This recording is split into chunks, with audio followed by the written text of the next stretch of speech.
Hey guys, what's up? In this video, I'm gonna show you how to set up fingerprint in Infinix Hot 40. For this, all you guys have to do just go to settings and scroll it down. We have option of password and security. Click password and security, and for setting fingerprint, first of all, we have to set a lock screen password.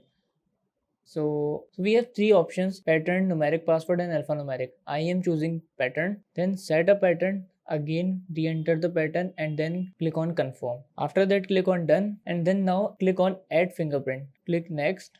Just place your finger on the sensor of a fingerprint to set the fingerprint, and that's it. As you see, the fingerprint is now set and enrolled. Now let me check this.